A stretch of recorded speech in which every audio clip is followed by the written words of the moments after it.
हिंदुस्तान की सिर का ताज सियाचिन ग्लेशियर।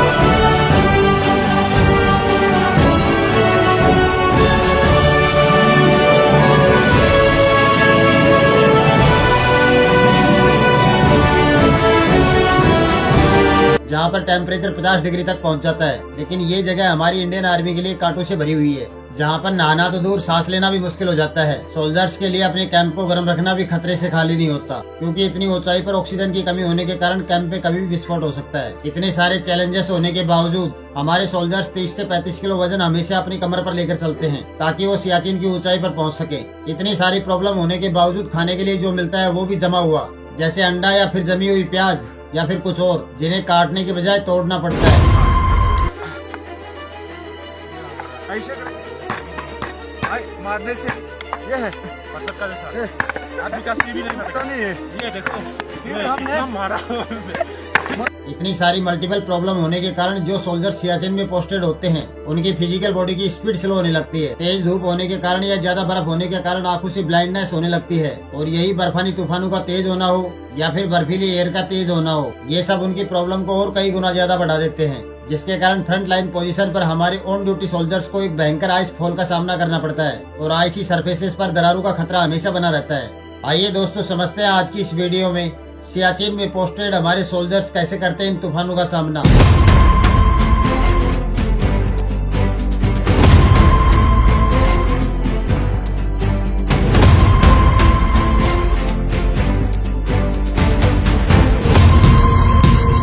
नमस्कार दोस्तों, Siachen glacier Bharat China international border पर है, जहां पर इंद्राकोल से इसकी ऊंचाई लगभग 20,000 फीट से ज्यादा है, और वहीं इसकी ऊंचाई खत्म होती है करीब 12,000 फीट के आसपास ग्लेशियर में, जो इसे दुनिया के सबसे ऊंचे युद्ध क्षेत्रों में से एक बनाता है।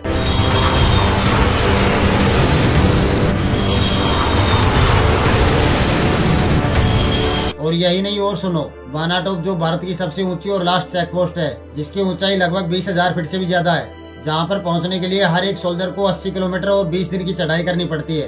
पहलवान पोस्ट जो लगभग 20,000 फीट की ऊंचाई पर है, जिसे कुमार पोस्ट या कुमार बेस भी कहा जाता है, जिसका नाम कर्नल नरेंद्र बुल के नाम पर रखा गया है, जिन्होंने इस डिफिकल्ट एरिया में विजय प्राप्त की थी। साल 1984 से पूरा सियाचिन का एरिया भारत के कंट्रोल में है और भारतीय सेना यहाँ तैनात रहती है, लेकिन समय समय पर पाकिस्तान भी इस पर अपना दावा करता है, और इसके वेस्ट में लोकेटेड साल्टोरो रीज के कुछ हिस्सों पर पाकिस्तान अपना कंट्रोल करता है। सियाचिन ग्लेशियर जो मरीन लेवल से लगभग 18,000 फीट ऊंचाई पर है, जहां पर चारों तरफ से बर्फ से घिरा हुआ है, और यही चीज भारत के लिए इसको सबसे बेशकीमती बनाती है। यहाँ पर पोस्टेड सोल्जर्स का जीवन वास्तव में बहुत मुश्किलों से भरा हुआ है, जिसका अंदाजा लगाना भी शायद हमारे लिए बहुत मुश्किल होगा। सियाचिन ग्लेशियर पर रहना न केवल शारीरिक बल्कि मानसिक रूप से भी एक परीक्षा ही होती है। अपने परिवार, रिलेटिव और दोस्तों से दूर ये सोल्जर हर दिन हमारे देश की रक्षा के लिए अपनी जान को जोखिम में डालते हैं। वहाँ पर पोस्टिंग होने वाले हर एक सोल्जर को 5 हफ्तों की स्पेशल ट्रेनिंग दी जाती है, जिसमें माउंटेन क्लाइंबिंग, बर्फीले तूफान का सामना करना और डिफरेंट तरह की लाइफ सेविंग टेक्निक सिखाई जाती है। उनकी पोस्टिंग मात्र 3 महीने के लिए होती है, लेकिन इस दौरान उनको हर एक कदम बहुत सावधानी से रखना पड़ता है। सियाचिन ग्लेशियर में रहना एक वीरता की अनटोल्ड स्टोरी है, जहाँ पर हमारे सोल्जर्स को अपनी जान की परवाह किए बगैर देश की सिक्योरिटी में हमेशा अलर्ट रहना पड़ता है। सियाचिन ग्लेशियर जिसे गुलाब की घाटी होना चाहिए था, लेकिन इस जगह हमारी भारतीय सेना की जिंदगी कांटों से भरी हुई है, और यहाँ हमेशा माइनस टेम्परेचर रहता है, जहाँ पर नहाना तो दूर सांस लेना भी मुश्किल हो जाता है। और इतना ही नहीं, सियाचिन में अगर किसी सोल्जर ने सर्दी से बचने के लिए अपने कैंप को ओवर हीटेड किया, तो ऑक्सीजन की कमी होने के कारण कैंप में विस्फोट हो सकता है। लेकिन उनकी प्रॉब्लम यही खत्म नहीं होती, क्योंकि एक ऐसी जगह जहाँ पर हम अपने पैर तक नहीं उठा सकते। इसके अलावा उन्हें हर कदम पर अपनी कमर पर 30 से 35 किलो वजन लेकर चलना पड़ता है, ताकि वो सियाचिन की ऊंचाई पर पहुँच सके। इतने सारे चैलेंजेस होने के बावजूद भी उन्हें खाने के लिए जो भी मिलता है वो भी जमा हुआ, जैसे अंडा हो या फिर जमी हुई प्याज या फिर कुछ और हो, जिन्हें काटना नहीं बल्कि तोड़ना पड़ता है। ऐसे मारने से ये है मतलब का जैसा आज विकास की भी नहीं पता नहीं है। ये देखो ये हमने मारा।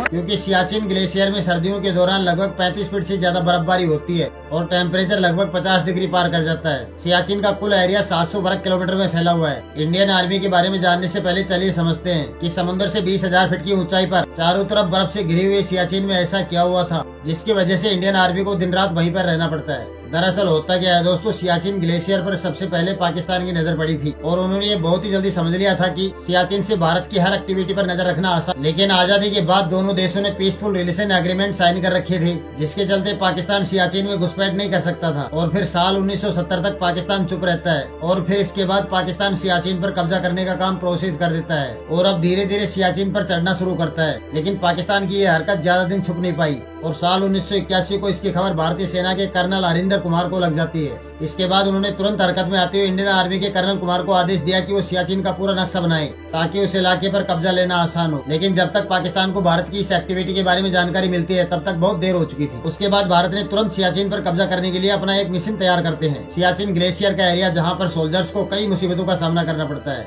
Press information bureau government of India की एक रिपोर्ट के अनुसार सियाचिन ग्लेशियर में ऑन ड्यूटी सोल्जर्स के सामने आने वाली परेशानियों का कारण वहाँ के वशिष्ठ भूभाग और बिगड़े हुए मौसम की सिचुएशन है। खराब मौसम होने के कारण सियाचिन में तैनात सोल्जर्स के सामने कई बड़ी मुसीबतें पैदा करती है, जैसे कि सबसे पहले ठंड और ऑक्सीजन की कमी होने के कारण जवानों के शरीर की कार्य क्षमता घट जाती है, जिसके कारण उनको काम करने में बहुत परेशानी आती है।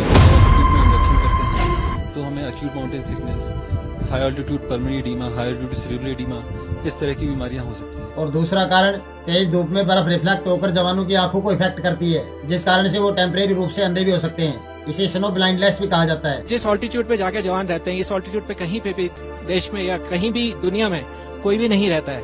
यदि आप माउंट एवरेस्ट को भी कंपेयर करें माउंटेनियरिंग के साथ, तो वहां जाके एक दिन में सबमिट करके आप उतर जाते हैं। पर यहाँ जवान दुश्मनों से भी लड़ता है, मौसम से भी लड़ता है, ऑल्टीट्यूड से भी लड़ता है और वहाँ पे तकरीबन 3 से 4 महीने रहता है। इसके अलावा बर्फानी तूफान और ठंडी हवाएं भी बड़ा खतरा पैदा करती हैं। बर्फानी तूफान इतने भयंकर होते हैं कि जवानों को डायरेक्शन के साथ साथ उनके हथियार और रहने के स्थान को भी नुकसान होता है। ठंडी हवाएं शरीर को ठंडा करके हाइपोथर्मिया जैसी गंभीर सिचुएशन का कारण बन जाती हैं, जिसके कारण फ्रंट लाइन पोस्टेड पर तैनात सोल्जर्स को स्नो स्लाइड और आइस कवर्ड सरफेसेस पर दरारों का खतरा बढ़ जाता है। उनको ऊंचाई और बर्फ से ढके इलाकों की सामान्य परेशानियों के अलावा बर्फ की दीवारों से भी निपटना पड़ता है। मैम, हमारा जो ट्रेनिंग है वो इस प्रकार का रहता है कि लड़के जनरली मॉरली वेरी हाई रहते हैं। हमारी ट्रेनिंग इस प्रकार की होती है, जनरली हमारा मोरल लो नहीं होता है किसी भी हालत में, किसी भी परिस्थिति में। और मोरल हाई तो हमारा एक दूसरे के साथ रहने से अपने आप हो जाता है। जब मैं अपने साथी को ट्रेनिंग करते हुए देखता हूं तो मेरा भी जज्बा उसको ट्रेनिंग करते हुए देखते हुए जागता है। 15 जुलाई साल 2019 को state minister for defence Shripad Naik ने पार्लियामेंट को बताया कि ऊंचाई पर तैनात जवानों को हमेशा हाई प्रायोरिटी दी जाती है। सियाचिन ग्लेशियर की चढ़ाई करने के लिए जरूरी आइटम का ऑर्डर लंदन की एक कंपनी को दे दिया जाता है, जो पहले से ही भारत के लिए ऐसे प्रोजेक्ट की सप्लाई कर रही थी। भारत ने हमेशा भाईचारे को इम्पोर्टेंस ज्यादा दी है और इसी भाईचारे की वजह से लंदन की उस कंपनी ने भारत को ये जानकारी दी थी कि पाकिस्तान सियाचिन पर कब्जा करने की योजना बना रहा है और इसी इन्फॉर्मेशन के बेस पर भारतीय सेना ने साल 1984 में ऑपरेशन मेघदूत चलाया था और पाकिस्तान के एक हफ्ते पहले सियाचिन ग्लेशियर के टॉप पर पहुंचकर भारत का राष्ट्रीय ध्वज फहरा दिए थे।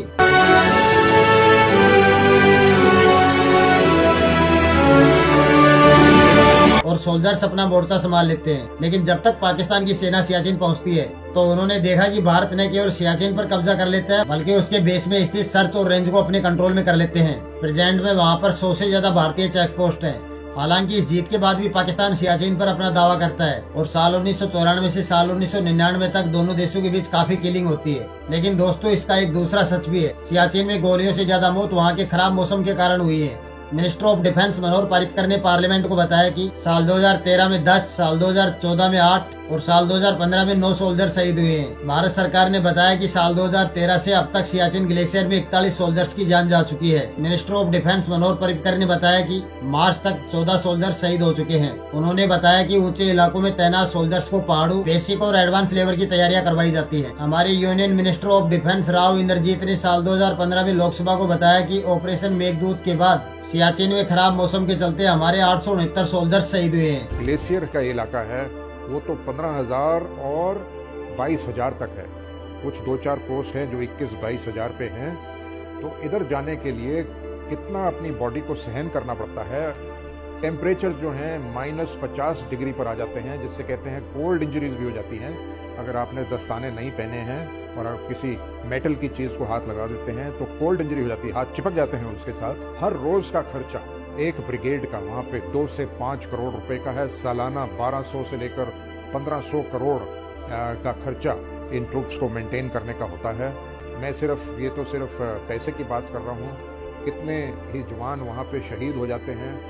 जवानों की हुई मौत से आप इस बात का अंदाजा लगा सकते हो कि सियाचिन ग्लेशियर का टेम्परेचर 700 को भी जमा सकता है। वहाँ के हालात कुछ ऐसे हैं कि चाय, अनाज, प्याज या फिर इंसान की सांसें सब कुछ जम जाता है, और इसी वजह से हमारे जवानों को ताजा खाना बहुत ही कम नसीब होता है। फिर भी पेट है तो भरना भी जरूरी है, वो भी ऐसे मुश्किल हालात में, ताकि खाने से शरीर को अंदरूनी गर्माहट मिल सके। इसलिए भारतीय सेना को पर डे चॉकलेट, गुड़ और ज्यादा एनर्जी वाली आइटम ही दी जाती है खाने में। यहाँ पर सवाल अगर खाने का हो तो चाइना की खराब हालात में भारतीय सेना को ज्यादातर बंद पैकेट खाना दिया जाता है, जिसे बस गर्म पानी में डालकर पकाया जा सकता है, क्योंकि ऐसी चीजें माइनस टेम्परेचर में आसानी से पकाई और खाई जा सकती है। सियाचिन में पोस्टेड सोल्जर्स को और भी कई समस्याओं का सामना करना पड़ता है, जिस कारण से जवानों की शरीर की कार्य क्षमता कम हो जाती है। इन समस्याओं में तेज धूप की वजह से या फिर बर्फ की वजह से अंधापन होना हो, जो सोल्जर्स की आंखों को सबसे ज्यादा प्रॉब्लम करती है। बर्फानी तूफान और ठंडी हवाएं उनकी परेशानियों को और भी ज्यादा बढ़ा देती है, जिस कारण से उनका जीवन और भी ज्यादा कठिन हो जाता है। फॉरवर्ड पोजीशंस पर तैनात सोल्जर्स को एक बहुत बड़े स्नोफॉल्स का सामना भी करना पड़ता है, जो उनके जीवन के लिए एक बहुत बड़ा खतरा पैदा करती है। इसके साथ ही बर्फ की सतहों पर दरारों का खतरा हमेशा बना रहता है, जिस वजह से सोल्जर्स को हर वक्त अलर्ट पर रहना पड़ता है। इन सभी परेशानियों के बावजूद हमारे सोल्जर्स अपने कर्तव्य के प्रति हमेशा समर्पित रहते हैं। अब यहाँ पर आपका एक सवाल हो सकता है कि इन सब के लिए पानी की जरूरत भी होगी, तो जवाब है हाँ, बिल्कुल होती है। इसलिए हमारे सोल्जर्स बर्फ को पिघलाकर उसी का यूज करते हैं, फिर चाहे पानी पीना हो या कुछ पकाना हो। लेकिन अगर इसे वैज्ञानिक दृष्टिकोण से देखा जाए तो इंसान जितनी ज्यादा ऊंचाई पर रहता है, उसे अपने शरीर का एनर्जी लेवल मेंटेन करने के लिए उतनी ज्यादा कैलोरीज की जरूरत होती है। लेकिन बदकिस्मती से हमारे जवानों के लिए ऐसा करना हमेशा संभव नहीं होता।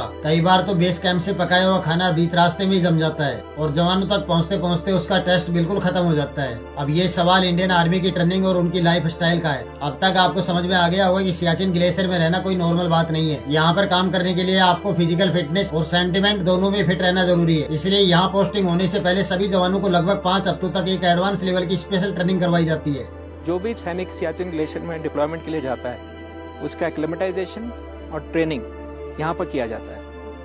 एक जवान यहाँ पर 21 दिन की ट्रेनिंग करता है, जिसके बाद उसका टेस्ट होता है, और जो टेस्ट में पास होते हैं उन्हीं को ऊपर सियाचिन ग्लेशियर में नौकरी करने के लिए भेजा जाता है। दूसरा महत्वपूर्ण कार्य जो बेस कैंप से किया जाता है कि वो जो सारे सैनिक ऊपर डिप्लॉयड हैं, उनका सारा का सारा सामान, खाने पीने का अपना पर्सनल सामान वो खुद लेके जाते हैं पैदल, लेकिन खाना पीना और रहने के लिए जो होने चाहिए वो सारा सामान यहाँ से हेलीकॉप्टर्स के द्वारा भेजा जाता है। तकरीबन 200 से 250 टन का सामान हर महीने यहाँ से भेजा जाता है, जो पूरा कोऑर्डिनेशन बेस कैंप से किया जाता है। शुरू के कुछ दिन तो उनको कश्मीर में सिखाया जाता है। सियाचिन में उनको माउंटेन क्लाइंबर्स की तरह जिंदगी बितानी होगी। इसके बाद जब ये सोल्जर लाइफ स्किल सीख जाते हैं, तब उनको सियाचिन बेस कैंप लाया जाता है। वहाँ उनको बाकायदा सेना की तरह रेस से लेकर डिफेंस तक की सभी चीजों की ट्रेनिंग करवाई जाती है। इस दौरान उनके दिन की शुरुआत रोजाना 1 घंटा मिलने वाली फिजिकल ट्रेनिंग से होती है, जिसके बाद उनको सियाचिन ग्लेशियर पर चढ़ना उतरना और बर्फीले तूफान का सामना करना जैसी लाइफ सेविंग चीजों की ट्रेनिंग दी जाती है। जब उनकी ये ट्रेनिंग खत्म हो जाती है तो हर सोल्जर्स को VEP का टेस्ट पास करना होता है, जो कि एक कंपलसरी गाइडलाइन है। जो भी जवान इस टेस्ट को पास करता है उसे आगे की जिम्मेवारी सौंप दी जाती है और उसकी पोस्टिंग सियाचिन ग्लेशियर में कर दी जाती है, जहाँ पर उनकी पोस्टिंग सिर्फ 3 महीने के लिए होती है। सियाचिन ग्लेशियर की भयंकर ठंड का अंदाजा आप इस बात से भी लगा सकते हैं कि वहाँ का मैक्सिमम टेम्परेचर -50 डिग्री प्लस होता है। ऐसी सिचुएशन में नहाना तो दूर, उसके बारे में सोचना भी बहुत बड़ी बात है। इसलिए वहाँ पोस्टेड जवानों को ना तो नहाने की और ना ही शेव करने की परमिशन दी जाती है, क्योंकि यहाँ की माइनस टेम्परेचर में स्किन बहुत नाजुक हो जाती है, जिससे कैंप के दौरान किसी भी सोल्जर्स को चोट लगने का खतरा बढ़ जाता है। यदि किसी सोल्जर्स को चोट लग गई तो उस घाव को भरने में काफी टाइम लग जाता है। और यही नहीं, पोस्टिंग के बाद जितने भी सोल्जर्स सियाचिन में रह रहे होते हैं, उन पर हर वक्त जान का खतरा मंडराता रहता है। इस बर्फीले रेगिस्तान में कौन सी जमीन कब कहां से धंस जाए और कौन सा तूफान आ जाए, ये कोई नहीं कह सकता। और इसी कारणवश सभी सोल्जर्स एक दूसरे को रस्सी से बांधकर कहीं आते जाते हैं, ताकि किसी भी क्राइसिस वाली सिचुएशन में एक दूसरे की हेल्प कर सके। दोस्तों, अब तक आप ये समझ गए होंगे कि इस जगह का लेवल कितना खतरनाक और कितना खौफनाक खतरनाक है। लेकिन इनकी प्रॉब्लम यही खत्म नहीं होती। सियाचिन बेस कैंप से ऊपर ग्लेशियर तक इंडियन आर्मी को महीने भर का राशन कुछ टाइम में ही मिलता है। मतलब सियाचिन का मौसम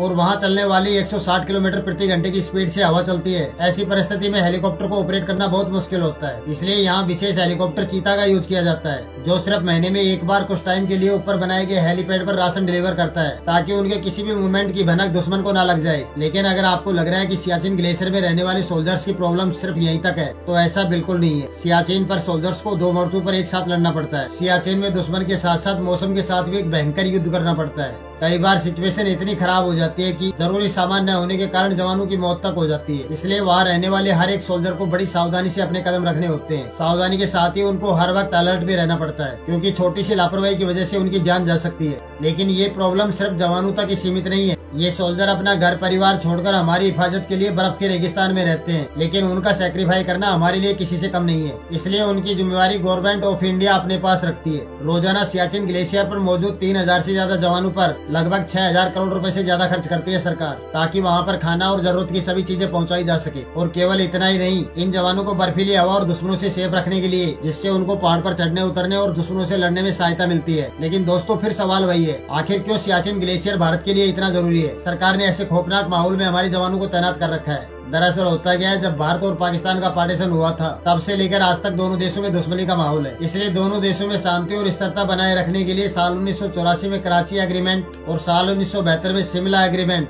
दोनों देशों ने ये तय करके साइन किया था कि काराकोरम की पहाड़ियों के पास मौजूद सियाचिन ग्लेशियर में कोई दुश्मनी नहीं करेगा। लेकिन हमने कई बार देखा है कि इन समझौतों का उल्लंघन खासकर पाकिस्तान की तरफ से कई बार हुआ है, और इसी वजह से भारत ने सियाचिन में अपनी सेना को डिप्लॉय कर रखा है, ताकि दुश्मन की हर एक्टिविटी को ट्रैक किया जा सके। भारत ने पहले ही इस एरिया को अपने कब्जे में कर लिया था, क्योंकि वो नहीं चाहता था कि काराकोरम की पहाड़ियों में LOC के खत्म होते ही एक तरफ NG 9842 जो कि पाकिस्तान के बलूचिस्तान में खत्म होती है, और दूसरी तरफ चाइना का एक्साइडेड पॉइंट किसी भी हालात में सियाचिन की वजह से विवादित हो।